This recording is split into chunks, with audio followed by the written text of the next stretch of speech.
पाकिस्तान सध्या बिथरलाय. पाकिस्तानातले दहशतवादी जे आहेत भारत विरोधी कारवायात मधले ते सुद्धा सध्या बिथरलेत. या सर्वांना घाम फोडलाय भारताच्या हमजा अलींनी, जे पाकिस्तानात आहेत. आपण धुरंधर पाहिलाच आहे.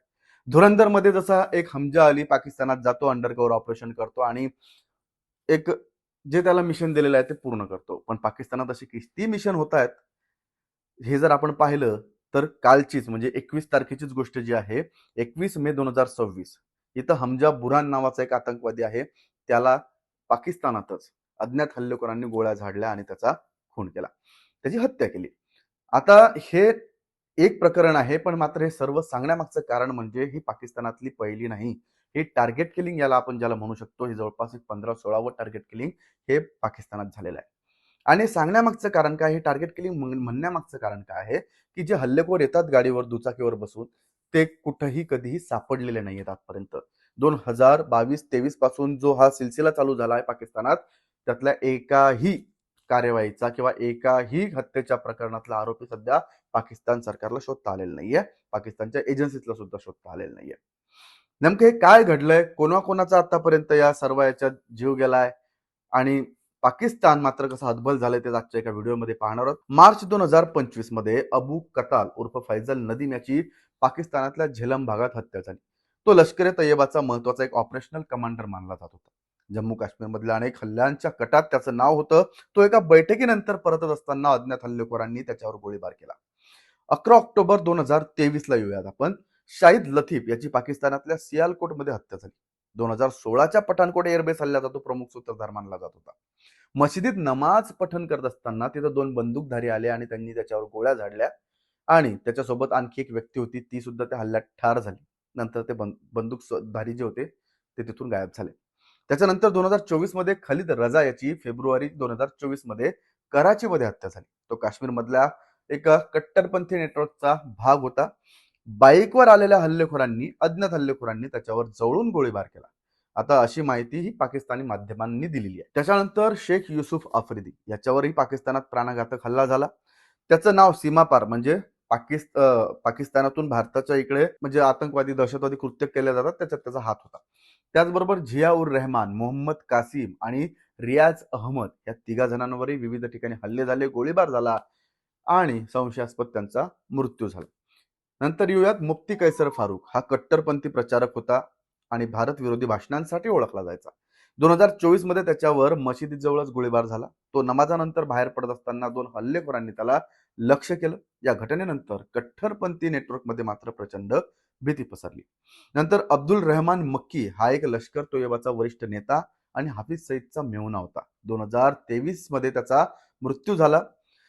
असं म्हणतात की त्याचा हृदयविकारामुळे जरी मृत्यू झाला असं सांगत असेल पाकिस्तान सरकार, मात्र त्याच्या मृत्यूभोवतीचा संशय कायम होता आणि अनेक अहवालांनुसार त्याचा मृत्यू हा नैसर्गिक नव्हता असा दावा करण्यात आला. काहीतरी वेगळंच मेडिकल इंजेक्शन असेल किंवा काहीतरी वेगळंच त्याला पद्धतीने त्याची हत्या झाली. त्यानंतर नाव समोर आलं ते हंजला अदनान. हा लष्कर ए तोयबाशी संबंधित होता. अदनानवर डिसेंबर 2023 मध्ये कराचीत हल्ला झाला. तो एका वाहनातून जात असताना 2 अज्ञात हल्लेखोरांनी त्याच्यावर जवळून गोळ्या झाडल्या. घटनास्थळीच त्याचा मृत्यू झाला. या घटनेनंतर पाकिस्तानातील अनेक दहशतवादी संघटनांनी आपापल्या नेत्यांची सुरक्षा वाढवल्याचं वृत्त समोर आलं. आता मोहम्मद रियाज हा दहशतवादी फंडिंग नेटवर्कशी संबंधित एक व्यक्ती. 2024 मध्ये त्याच्यावरही अज्ञात हल्लेखोरांनी गोळीबार केला. तो एका बैठकीसाठी जात होता आणि तेव्हाच ही घटना घडली. त्याला गंभीर जखमी अवस्थेत रुग्णालयात दाखल करण्यात आलं, मात्र त्याचा मृत्यू झाला. आता हा सेम जो आपण पॅटर्न पाहिला, हा पॅटर्न आपल्याला धुरंधर मध्ये दिसतो, जिथं अक्षय खन्ना सोबत रणबीर कपूर जो आज हमजा अली मदारी म्हणून जो त्याला गाडीत मारायचा प्रयत्न करतो त्याच प्रकारे. नंतर 2024 मध्ये पण अशाच काही घटना घडल्या. त्याच्यानंतर हाफिज सईद हे सर्वात मोठं नाव आहे. याच्याशी संबंधित नेटवर्क मधील काही व्यक्तींवर 2024 मध्ये हल्ले झाले. लाहोरमध्ये त्याच्या जवळच्या लोकांवर गोळीबार झाला, त्याच्यात त्यांचा मृत्यू झाला. नंतर मात्र त्याच्यातून हाफिज सईद वाचला आणि त्याची सुरक्षा मात्र तेव्हा प्रचंड वाढवण्यात आली. भारतानं मात्र या घटनांशी आपला कोणताही संबंध नाही असं म्हटलेलं आहे आणि आंतरराष्ट्रीय गोष्टींशी असंच म्हणत असतात. मात्र 1, 2, 3 नाही, एवढ्या हत्या हा योगायोग नसू शकतो, हेही तितकं समजून घेतलं पाहिजे. नंतर येऊया जिया मुस्तफा. हा पाकिस्तानातल्या दहशतवादी कारवायांमध्ये सहभागी होता भारत विरोधातल्या. त्याचबरोबर अनेक तपास यंत्रणा भारतात त्याचा शोध घेत होत्या. नंतर अबू कसीम काश्मीरी हा सीमावर्ती नेटवर्क म्हणजे पीओके मध्ये असेल किंवा भारतातल्या भारत व्यक्त काश्मीर मधला घुसखोर आहेत, हल्लेखोर आहेत, त्यांना प्रशिक्षण देण्याचं काम करत होता. त्याच्यावरही हल्ला झाला. नंतर सज्जाद गुल हा भारत विरोधी कटांमध्ये चर्चेत असलेलं मोठं नाव, सुरक्षा कारणास्तव तो सतत ठिकाणं बदलत होता. मात्र नंतर त्याचाही मृत्यू झाला संशयास्पद. याच यादीत आणखी एक महत्वाचं नाव म्हणजे हमजा बुरहान, जे आपण सुरुवातीला मी सांगितलं ज्याची कालच हत्या झाली. हा हमजा बुरहान 2019च्या पुलवामा हल्ल्यातला सर्वात मुख्य आरोपी होता. हमजा बुरहान हा कट्टरपंथी नेटवर्क म्हणजे इस्लामिक नेटवर्कशी संबंधित होता. 2024 मध्ये पाकिस्तानमध्ये त्याच्यावर हल्ला झाला होता, मात्र तो वाचला. नंतर त्याच्यावर आता काल अज्ञात व्यक्तींनी गोळीबार केला आणि त्यात मृत्यू झाला. या सर्व घटनांमुळे पाकिस्तानात आता एक वेगळीच परिस्थिती निर्माण झाली.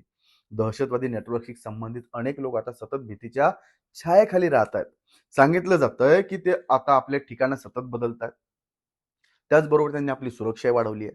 त्याचबरोबर पाकिस्तानच्या ISI सह ज्या गुप्तचर यंत्रणांशी संबंधित किंवा तपास यंत्रणा असतील त्यांच्यावर सुद्धा आता ह्या दहशतवाद्यांचा एक दबाव आला आहे की नेमकं हे काय होतं याचा छडा लावला पाहिजे. कारण आतापर्यंत झालेल्या एकाही हल्ल्याचा कोणी तिथं हल्लेखोर असेल तो सापडला गेलेला नाहीये. कोणत्याही सीसीटीव्ही मध्ये हल्लेखोर कधी दिसलेले नाहीयेत. म्हणजे ते तसे प्रशिक्षित आहेत. ना जाताना ना येताना ना हल्ला करताना गोळ्या झाडताना त्यांचा चेहरा कधी कोणी पाहिलेला नाहीये. पाकिस्तानात हे सर्व घडत असताना तिथलं सरकार आणि दहशतवादी मात्र यांची तारांबळ उडाली. त्यामुळे आता धुरंधर जरी चित्रपट रूपात आपल्या समोर आला असेल तरी खरा धुरंधर मात्र पाकिस्तानच्या हद्दीमध्ये, पाकिस्तानच्या जमिनीवर भारताचे जे आपण म्हणतो शूरवीर जे आहेत ते पार पडतात. तुम्हाला या सर्व घटनाक्रमाबद्दल काय वाटतं? खरंच हे भारतानं राबवलेलं टार्गेट किलिंग आहे पाकिस्तानात, जिथं भारत विरोधी कारवाया करणाऱ्या, भारतातल्या लोकांना त्रास होणाऱ्या लोकांचं पाणीपत करण्यासाठी भारतानं मोहीम आखली आहे का? तुम्हाला जर काही वाटत असेल तर आम्हाला कमेंट करून नक्की सांगा.